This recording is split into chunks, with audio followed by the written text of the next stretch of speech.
अब 1.2 में सबसे पहले हमारे पास आ जाती है फंडामेंटल थ्योरम ऑफ अर्थमेटिक। जो हमारी फंडामेंटल थ्योरम ऑफ अर्थमेटिक है वो क्या कहती है कि जितने भी हमारे कंपोजिट नंबर्स हैं, ठीक है, जितने भी कंपोजिट नंबर्स हैं उनको हम प्राइम नंबर्स की फॉर्म में, प्राइम नंबर्स के प्रोडक्ट की फॉर्म में लिख सकते हैं, ठीक है। यानी जितने भी कंपोजिट नंबर्स हैं वो प्राइम नंबर से मिलके बने हुए हैं। कंपोजिट नंबर्स का तुम्हें पता है, जिनके क्या होते हैं, खुद के अलावा और 1 के अलावा भी फैक्टर्स होते हैं, ठीक है। फॉर एग्जांपल अगर मैं बात करूँ 6 की, तो it is a composite number क्योंकि इसके पास 1 और 6 के अलावा 2 और 3 भी है फैक्टर्स। बट अगर मैं बात करूँ किसकी, 7 की, तो ये एक प्राइम नंबर है, कंपोजिट नंबर नहीं है क्योंकि इसके पास सिर्फ 2 ही फैक्टर है, 1 और 7, यानी खुद, ठीक है। तो हमारी जो fundamental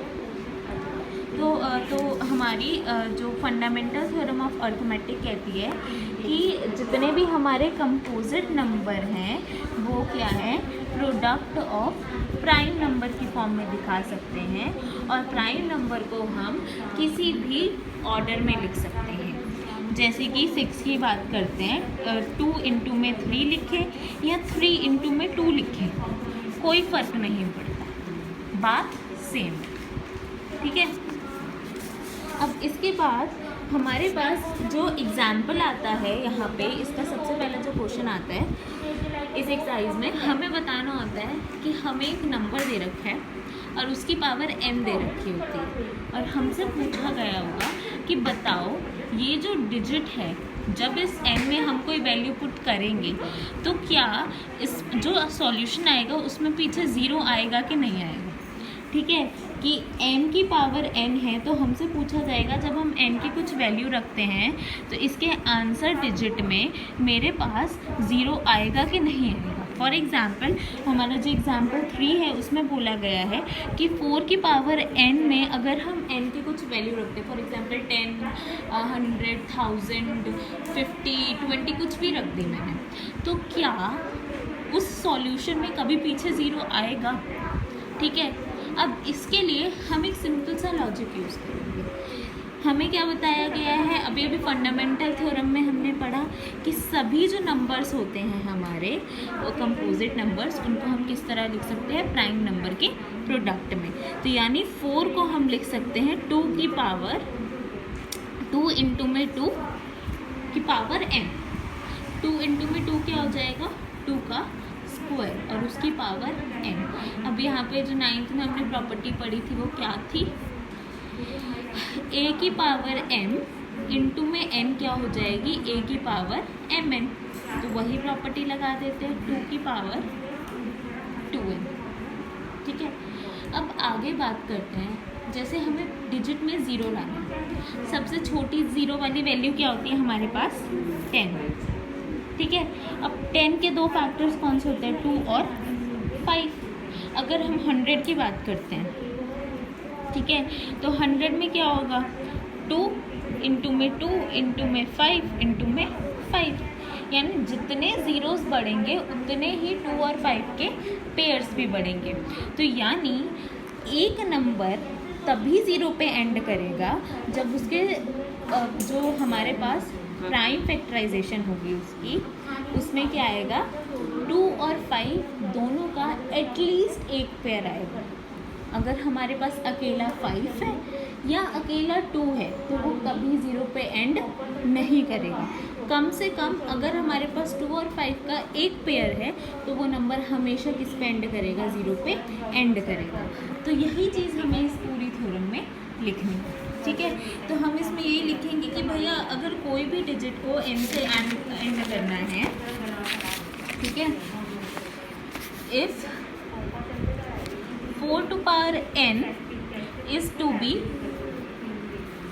end with 0, then it should be divisible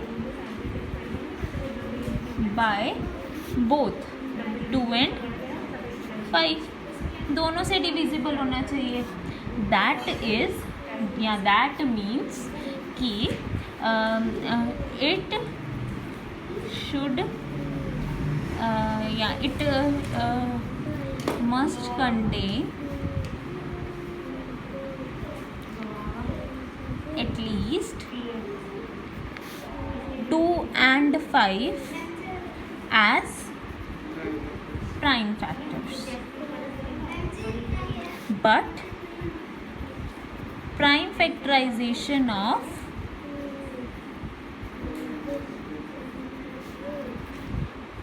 4 to the power n is 2 into में 2 to the power n, which is equals to 2 whole square to the power n, which is equals to 2 into में 2 to the power मतलब 2 to the power 2n. ठीक है, we can see that it contains only 2 as a prime factor, and since there is no 5 as a factor,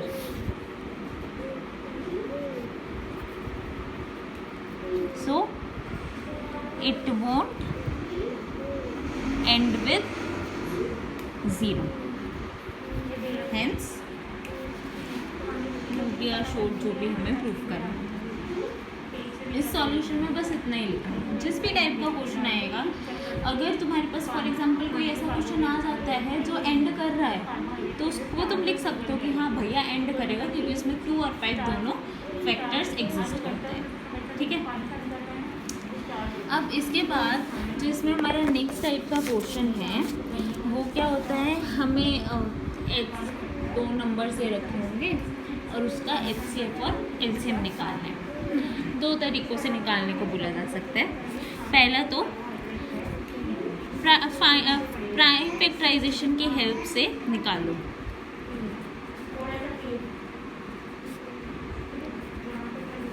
prime factorisation की help से निकालना है पहला. ठीक है, आपको क्या निकालना है, HCF और LCM. जैसे कि हमारे एग्जाम्पल में हमारे पास 2 नंबर दे रखे हैं 6 और 20. प्राइम फैक्टराइजेशन की हेल्प से इनका HCF और LCM निकालना है. तो 6 का क्या हो जाएगा 2 इंटू में, 20 का क्या हो जाएगा 2 इंटू में 2 इंटू में 5, यानी 2 स्क्वायर इंटू में 5. अब अगर हम LCM की बात करते हैं तो LCM क्या हो जाएगा, एक तो ये 2, एक ये 2 का पेयर, एक ये अकेला 2, एक 3 और एक 5. हमेशा LCM में हम मैक्सिमम वैल्यूज़ लेते हैं.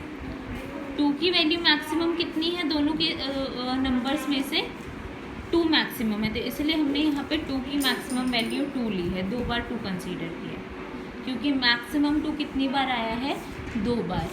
3 मैक्सिमम 1 बार, 5 मैक्सिमम 1 बार. ठीक है, अब हम बात करते हैं किसकी, तो इसके बाद मेरा ये सॉल्व करके क्या आ जाएगा, इसका LCM आ जाएगा. कितना हो जाएगा, 4 5 जा 20, 3 जा 60. अब हम बात करते हैं HCF की. HCF में क्या होगा, हम मिनिमम पावर्स कंसीडर करेंगे. ठीक है, यहाँ पे 2 की मिनिमम पावर कितनी है, 1. इसको लिख सकते हैं 2 की पावर 1 इंटू में 3 की पावर 1 और ये 5 की पावर 1. यहाँ पे 2 की मिनिमम पावर कितनी है, 1, तो 2. इसके अलावा 3 की मिनिमम पावर कितनी होगी, यहाँ पे 3 की पावर 0 है. किसी भी नंबर की पावर 0 का मतलब क्या है, 1. यहाँ पे 5 की पावर 0 है, किसी भी नंबर की पावर 0 का मतलब है 1. तो 3 की पावर 0, 5 की पावर 0, यानी 3 और 5 को हम नहीं कंसीडर करेंगे, सिर्फ 2 ही आ रहा है दोनों में, और 2 की मिनिमम पावर 1 है, तो इसीलिए इसका LCM क्या, HCF क्या हो गया, 2. ये था हमारा किससे, प्राइम फैक्टराइजेशन से. अब इसी से या तो हम कह सकते हैं इस क्वेश्चन के वेरिफिकेशन का ये मेथड है, या हम कह सकते हैं एक फॉर्मूला है हमारे पास जिससे हम HCF LCM भी निकाल सकते हैं. अगर हमारे पास एक वैल्यू गिवन है, फॉर एग्जांपल मेरे पास LCM गिवन है नंबर का, मुझे HCF निकालना है और दोनों नंबर गिवन है, तो फॉर्मूला से इजीली निकल जाएगा. या हम अगर इसको वेरीफाई करना चाहें तो कैसे कर सकते हैं, हमारे पास क्या होता है कि किसी भी नंबर के LCM और HCF को अगर हम मल्टीप्लाई करेंगे तो हमारे पास हमेशा क्या आएगा, उन दोनों नंबर्स का प्रोडक्ट आएगा। ठीक है, तो एलसीएम मेरा क्या है इनका 60, एचसीएफ कितना है 2, नंबर्स क्या है 6 और 20, तो इनका प्रोडक्ट क्या हो गया 120। ठीक है, इसी फॉर्मूला की हेल्प से फॉर एग्जांपल मैं अभी बता रही थी मुझे एलसीएम गिवन है, ए और बी गिवन है, तो मैं एचसीएफ निकाल सकती हूँ। ठीक है, जैसे कि नीचे वाले एक क्वेश्चन में हमारे पास क्या है, दो नंबर्स दे रखे हैं 96 और बी दे रखा है हमें 404। मुझे इसका क्या निकालना है, एलसीएम और एचसीएफ निकालना है। ठीक है, अब प्राइम फैक्टराइजेशन मेथड से अगर उन्होंने बोला है मुझे प्राइम फैक्टराइजेशन मेथड से इसका एचसीएफ निकालो और फिर एलसीएम निकालो। ठीक है, इन्होंने मुझे ये नहीं बोला कि एलसीएम भी प्राइम फैक्टराइजेशन से निकालो, सिर्फ एचसीएफ को प्राइम फैक्टराइजेशन से निकालने के लिए बोला है। तो सबसे पहले मैं क्या करूँगी, 96 का प्राइम फैक्टराइजेशन लिखूँगी, वो हो जाएगा 2 की पावर 5 इंटू में 3 की पावर 1। 404 का प्राइम फैक्टराइजेशन लिखूँगी 2 की पावर 2 इंटू में 101। तो इसका जो एचसीएफ हो जाएगा वो कितना हो जाएगा मेरा 2 की पावर 2 यानी 4। अब मुझे एलसीएम निकालना है तो मैं अपना फॉर्मूला यूज़ कर सकती हूँ। क्या कह रहा था वो, एलसीएम इंटू में एचसीएफ इज इक्वल टू में ए इंटू में बी। ठीक है, एलसीएम कितना हो गया मेरा यहाँ पे नहीं पता मुझे, एलसीएम ऑफ 96 इंटू में 404 इज मिसिंग। एचसीएफ कितना हो गया मेरा 4 और ए इंटू में भी 96 इंटू में 404। अब ये 4 इधर क्या है मल्टीप्लाई का है तो उधर जाके डिवाइड का हो जाएगा, तो एलसीएम हो जाएगा मेरा 404, 96 इंटू में 404 डिवाइड बाय 4, ये हो जाएगा 101 और मेरा आंसर कितना आ जाएगा इसका 9696। ये मेरा एलसीएम है। तो इस टाइप के क्वेश्चंस भी पूछे जा सकते हैं। ठीक है, नेक्स्ट एक टाइप तुम्हें बता ही दिया कि स्टेटमेंट दी होगी और तुम्हें बताना होगा तुम्हें उस केस में एलसीएम निकालना है कि एचसीएफ निकालना है। एलसीएम के केस में मिनिमम की बात की जाएगी, एचसीएफ के केस में मैक्सिमम की। जैसे यहाँ पे 7th क्वेश्चन है, क्या कहते हैं कि एक सर्कुलर पाथ है, एक स्पोर्ट्स फील्ड है और उसमें एक सर्कुलर पाथ है लोगों के लिए घूमने के लिए, मतलब सर्कुलर पाथ बना हुआ है। तो हमारे पास दो लोग हैं, एक सोनिया है और दूसरा रवि है।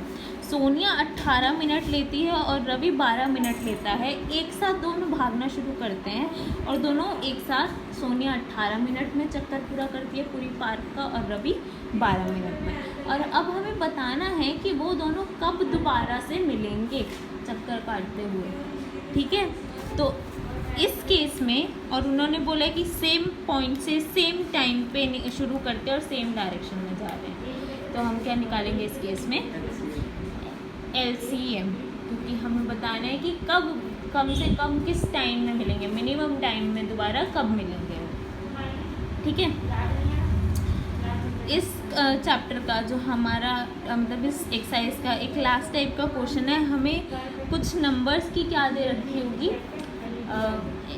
एक मैथमेटिकल एक्सप्रेशन टाइप्स दे रखा होगा, उसमें कुछ नंबर्स दे रखे होंगे और हमें बताना है कि वो नंबर कंपोजिट नंबर क्यों है।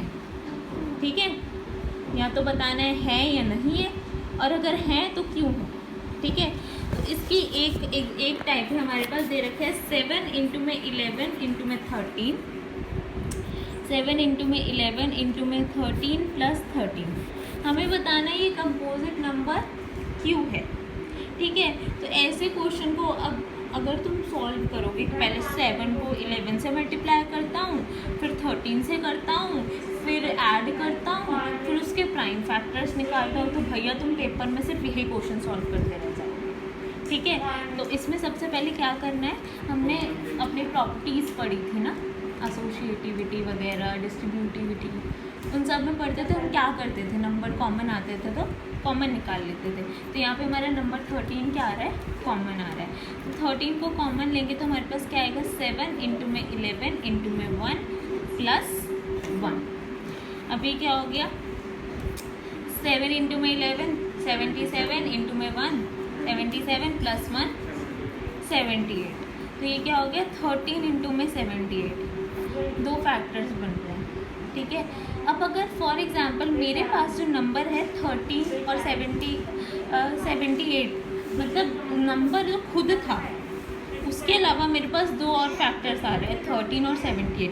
और 78 को भी अगर हम फर्दर फैक्टराइज करें तो वो कितना हो जाएगा, 2 इंटू में 39। 39 फर्दर फैक्टराइज नहीं होगा, नहीं होगा, 13 इंटू में 3, हाँ। तो ये हो जाएगा 13 इंटू में 2 इंटू में 13 इंटू में 3। मतलब यहाँ पे देख रहे हैं हम, हमारे पास कितने फैक्टर्स बन रहे हैं, 3 फैक्टर्स बन रहे हैं। 13 2 3। नंबर खुद भी एक फैक्टर होता है, एक 1 होता है। तो अगर किसी भी नंबर के पास 1 के अलावा और खुद के अलावा फैक्टर्स आ रहे हैं तो यानी वो क्या है, एक कंपोजिट नंबर है। और इस केस में हमारे पास 3 और फैक्टर्स आ रहे हैं, 13 2 और 3। अगर हम 13 2 और 3 को फर्दर फैक्टराइज नहीं भी करते तो हमारे पास दो फैक्टर्स तो थे, 13 और 78। तो यानी ये क्या है, एक कंपोजिट नंबर है। ठीक है, तो यानी एक बड़ा प्रोसीजर फॉलो करने की जगह जहाँ हमें इसको पहले मल्टीप्लाई करना पड़ता, ऐड करना पड़ता, फैक्टराइज करना पड़ता, हमने इसको छोटे से तरीके से सॉल्व कर लिया। ठीक है, यहाँ पे ये एक्सरसाइज